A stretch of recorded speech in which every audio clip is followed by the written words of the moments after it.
ఏ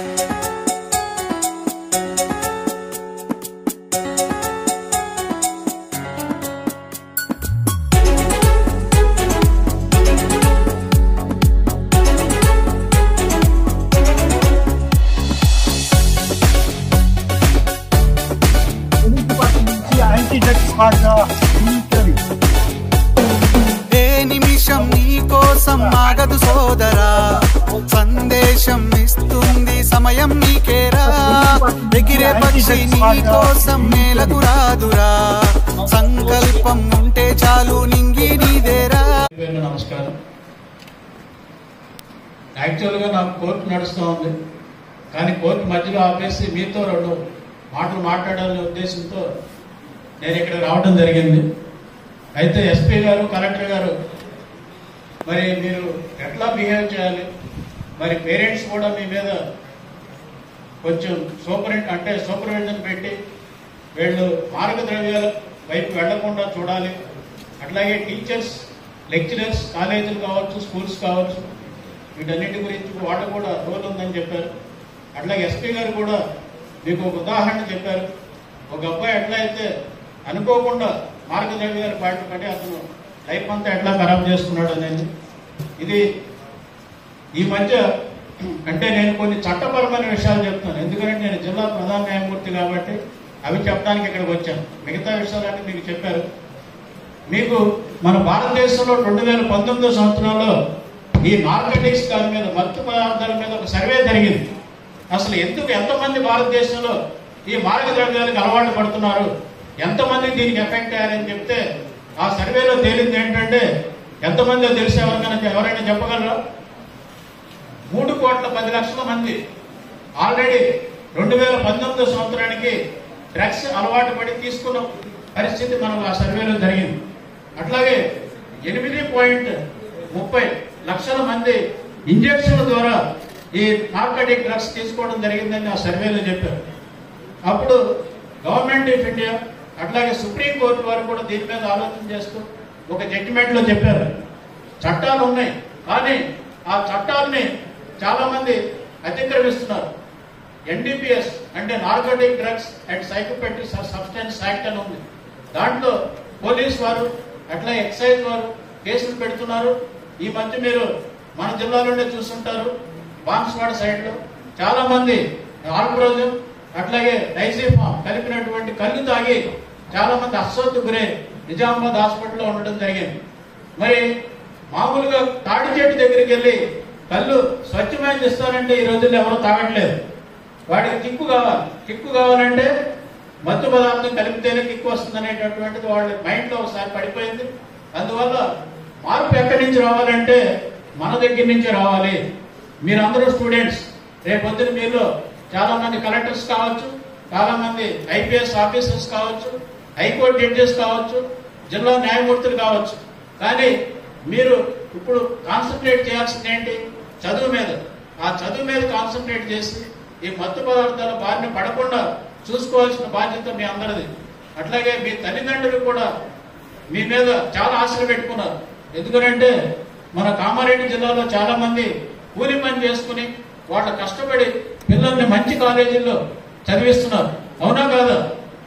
చెప్పండి, అవునా కాదా? మరి మీరేం చేయాలంటప్పుడు వాళ్ళ యొక్క కళను నెరవేర్చాలా వద్దా? రేపు వద్దు మీరు ఒక ఐపీఎస్ ఆఫీసర్ కానీ, ఒక ఐఏఎస్ ఆఫీసర్, లేకపోతే ఒక జడ్జి అయినప్పుడు, లేకపోతే ఒక పెద్ద ఇంజనీర్ అయినప్పుడు ఎవరు ఫస్ట్ సంతోషపడేది? మీరు, తర్వాత మీ తల్లిదండ్రులు, తర్వాత మీ ఫ్యామిలీ మెంబర్స్, తర్వాత మన సమాజం. రేపొద్దున మీరు పొలిటీషియన్స్, మినిస్టర్స్ కావచ్చు, అంటే మీరందరూ భారతదేశ పౌరులు అవుతారు కదా రేపొద్దున. అందువల్ల ఇంతకుముందు ఎస్పీ గారు చెప్పారు, నేరం చేసేవాడే నేరస్తుడు కాదు, నేరాన్ని ప్రోత్సహించిన వాడు, నేరం చేస్తూ కాముగా సైలెంట్ గా ఉన్నవాడు కూడా నేరస్తుడే చట్టం ప్రకారం. చట్టం కూడా అదే చెబుతుంది. ఉదాహరణకి ఒక అమెరికాలో ఉండే ఒక అతను, కామారెడ్డిలో ఒక అతను ఉండి, నిజామాబాద్ లో ఉండి ఒక మర్డర్ చేయాలని ఒకటి ప్లాన్ చేసినప్పుడు, లేకపోతే ఒక డ్రగ్స్ దందా చేయాలని ప్లాన్ చేసినప్పుడు వీళ్ళందరూ కూడా శిక్షార్హులు. ఎందుకంటే నేను అమెరికాలో ఉన్నా, నేను ఓన్లీ ఫోన్లో మాట్లాడానంటే నడవదు. అందువల్ల మీ దృష్టికి ఎవరైనా వస్తే ఏదైనా మారక ద్రవ్యాలు తీసుకుంటున్నాడని దృష్టికి వస్తే మీరు దాన్ని కంపల్సరీగా టోల్ ఫ్రీ నంబర్ నేను చెప్తాను, అందరూ నోట్ చేసుకోండి. నార్కోటిక్స్ బ్యూరో వాళ్ళ టోల్ ఫ్రీ నంబర్ 1933, ఆల్రెడీ చెప్పారో తెలియదు, 1933 ఆ టోల్ ఫ్రీ నంబర్కి చేయండి. మీ యొక్క ఐడెంటిటీ కూడా చాలా సీక్రెట్గా ఉంచుతారు. ఆ ఆబ్జెక్ట్ ఏంటంటే మనం భారతదేశంలో మన భారతదేశాన్ని డ్రగ్ ఫ్రీ ఇండియా చేయాలనేటటువంటిది మన గవర్నమెంట్ యొక్క సంకల్పం. అట్లాగే మరి మీకు రీహాబిలిటేషన్ అనేటటువంటిది కూడా ఉంది దీనిలో. రీహాబిలిటేషన్ అంటే ఏంటి? ఆల్రెడీ మత్తు పదార్థాలకు బానిస అయిపోయాడు, అతన్ని బయటికి తీసుకురావాలంటే అతనికి ఏదో ఉపాధి కల్పించాలి. దానికి కూడా మనకి ఒక టోల్ ఫ్రీ నంబర్ ఉంది, అది కూడా నోట్ చేసుకోండి. 1446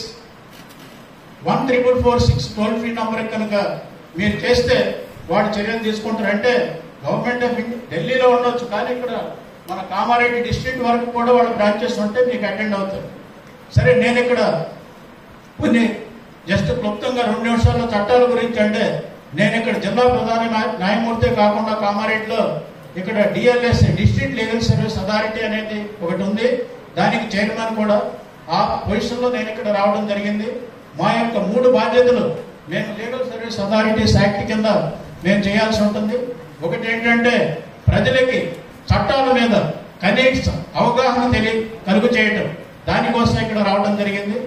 ఎందుకంటే రేపొద్దున నేను చట్టం తెలియదు, నేను ఈ తప్పు చేశానంటే నడవదు. చట్టం తెలుసుకోవడం మన యొక్క బాధ్యత. మీకు తెలుసు, మరి రోడ్డు మీద మనం లెఫ్ట్లో నడవాలా రైట్లో నడవాలా? ఎందుకు నడవాలి? దానికి కూడా చట్టం ఉంది. మరి 18 సంవత్సరాలు దాటినాకే పెళ్లి చేసుకోవాలని చెప్పారు, ఎందుకు? లేకపోతే 21 సంవత్సరాల తర్వాత ఎందుకు పెళ్లి చేసుకోవాలి? వీటన్నిటికీ కూడా చట్టాలు ఉన్నాయి, మనంతటా మనం చేయడానికి కుదరదు. అట్లాగే నేను ఇంతకుముందు చెప్పినట్టుగా ఎన్డీపీఎస్ యాక్ట్ ప్రకారం ఎవరైతే మారక ద్రవ్యాలని ప్రోత్సహిస్తారో తీసుకోవడానికి కానీ, లేకపోతే కలిగి ఉన్న పొజిషన్ అంటే కలిగి ఉండటం, లేకపోతే రవాణా చేయటం, వీటన్నిటికీ కూడా నేరం. మరి ఇక్కడ లీగల్ సర్వీస్ అథారిటీస్ యాక్ట్ మనకి 1995 సంవత్సరంలో వచ్చింది. దాని ప్రకారం మనకి ఢిల్లీలో national legal service authority NALSA అనేటటువంటిది ఒకటి ఉంది. అక్కడ సుప్రీం కోర్టులో సెకండ్ అంటే మన చీఫ్ జస్టిస్ తర్వాత ఎవరైతే సీనియర్ మోస్ట్ జడ్జి ఉంటారో ఆయన చైర్మన్ గా ఉంటారు. అట్లాగే మన తెలంగాణ రాష్ట్రంలో హైదరాబాద్ లో స్టేట్ లీగల్ సర్వీస్ అథారిటీ ఉంది. దాని ప్రకారం senior most judge chief justice తర్వాత ఆయన చైర్మన్ గా ఉంటారు. ప్రతి జిల్లాలో కూడా డిస్ట్రిక్ట్ లీగల్ సర్వీస్ అథారిటీస్ పనిచేస్తున్నాయి. మన కామారెడ్డిలో మండల్ లీగల్ సర్వీసెస్ కమిటీస్ కూడా బాన్స్వాడ, ఎల్లారెడ్డి, అట్లాగే బిచ్చుకుందలో కూడా నడుస్తూ ఉన్నాయి. మీకు ఏ విధమైనటువంటి న్యాయ సహాయం కావాలన్నా, న్యాయపరమైన సమస్య ఏదన్నా వస్తే మా టోల్ ఫ్రీ నంబర్ ఇస్తాను, దానికి కాల్ చేయండి. 15100. 151, ఐ రిపీట్ 15100. అది ఆ టోల్ ఫ్రీ నంబరు. ఆ టోల్ ఫ్రీ నంబర్ కాల్ చేసినప్పుడు మా యొక్క లీగల్ సర్వీసెస్ మేము స్పందించి మీకు సహాయం చేయడం జరుగుతుంది. మీరు అనుకోవచ్చు ఏ విధమైన సహాయం చేస్తాం? మేము 3 రకాలైన పనులు చేస్తున్నాం. ఒకటి, ఇంతకుముందు నేను చెప్పినట్టుగా చట్టాల మీద కనీస అవగాహన కలుగు చేయడం ప్రజలకి. ఎందుకు చేస్తున్నాం అట్లా? వీటి గురించి తెలుసుకుంటే రేపు ఫ్యూచర్లో వీళ్ళు తప్పు చేయకుండా చట్టాన్ని అతిక్రమించకుండా ఉంటారనే ఉద్దేశం. మరి చట్టాన్ని అతిక్రమించినప్పుడు పోలీసు వారికి పని, అట్లాగే జ్యుడిషియరీ కూడా చాలా పని. మనకి భారతదేశంలో 3,50,00,000 కేసులు పెండింగ్ ఉన్నాయి. ఇప్పుడు మన జనాభా ఎంత? యాజ్ ఆన్ టుడే 140 కోట్లు. ఈ 3,50,00,000 కేసులు చేయాలంటే కొత్తవి రాకుండా ఉంటే మనకి 200 సంవత్సరాలు పైగా పడుతుందని చెప్పేసి సర్వే చెప్తాం. మరి రెండో పని ఏం చేస్తుంది ఏంటంటే కేసులు కోర్టులో పెండింగ్ ఉన్న కేసులు కావచ్చు, లేకపోతే ఏదైనా డిస్ప్యూట్ వచ్చే అవకాశం ఉన్నాయి కావచ్చు, వాటన్నిటిని కూడా మేము లోక్ అదాలత్ ద్వారా పరిష్కారం చేయడం జరుగుతుంది. మరి పోలీస్ కేసులు కొన్ని ఉంటాయి, అవి మర్డర్ కేసు కానీ తీవ్రమైన నేరాలు కూడా అవి కాంప్రమైజ్ అవడానికి కుదరదు. చిన్న చిన్న కేసులు మాత్రం మనం పోలీసు వారి సహకారంతో మేము లోక్ అదాలత్ పెట్టుకున్నప్పుడు వస్తే వాటన్నింటినీ కూడా మేము పరిష్కారం చేయడం జరుగుతుంది. మీరు లోక్ అదాలత్లో కనుక ఏ విధమైనటువంటి సివిల్ కేసు అయినా కూడా మీరు పరిష్కారం చేసుకోవచ్చు. మీకు అదే అంతిమ అవార్డు అంటే తీర్పు, ఇంకా పైన అప్పీల్ ఏముండదు. మరి మూడో పని మేము చేసేది ఏంటంటే లీగల్ సర్వీస్ అథారిటీస్ యాక్ట్ కింద ప్రజలకి ఉచితంగా న్యాయ సహాయాన్ని అందించడం. ఉచితంగా న్యాయ సహాయం అందించడం అంటే ఒక లాయర్ గారిని పెట్టవచ్చు, లేదు అంటే కోర్టు ఫీ లేకుండా మేమే ఆ కేసు వేసి, అంటే డిఎల్ఎస్ఏ కానీ సర్వీస్ లీగల్ సర్వీస్ అథారిటీస్ వారు కేసు వేసి మీ తరఫున కొట్లాడతారు.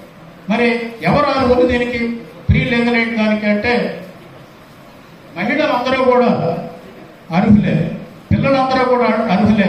అట్లాగే ప్రకృతి వైపరీత్యం, ఫర్ ఎగ్జాంపుల్ ఎర్త్ క్వేక్ వచ్చింది, ఫ్లడ్స్ వచ్చినాయి మొన్న మధ్య, వాటి గురైన వాళ్ళందరూ కూడా మనం ఫ్రీ లీగల్ ఎయిడ్ ఇస్తాం.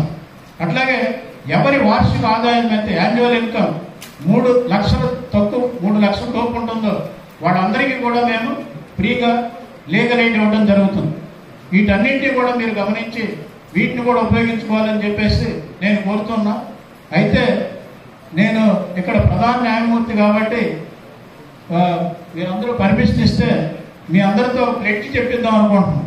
ఎందుకంటే మారక ద్రవ్యాల గురించి మన సుప్రీంకోర్టు ఈ మధ్య 2024 సంవత్సరంలో విపుల్ కుమార్ కేసులో ఒక జడ్జిమెంట్ ఇచ్చారు. ఏమనంటే national legal service authorities act ఏదైతే అథారిటీస్ ఉన్నాయో వాళ్ళందరూ కూడా ఇట్లాంటి సభలు పెట్టి స్టూడెంట్స్ ప్రజలతో ప్లెడ్జ్ చెప్పించండి.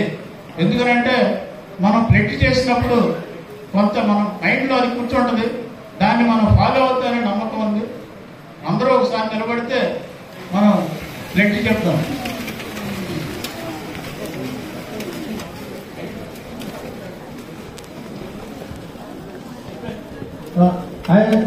ఓకే, అయిపోయిందంట కదా, అయితే ఓకే.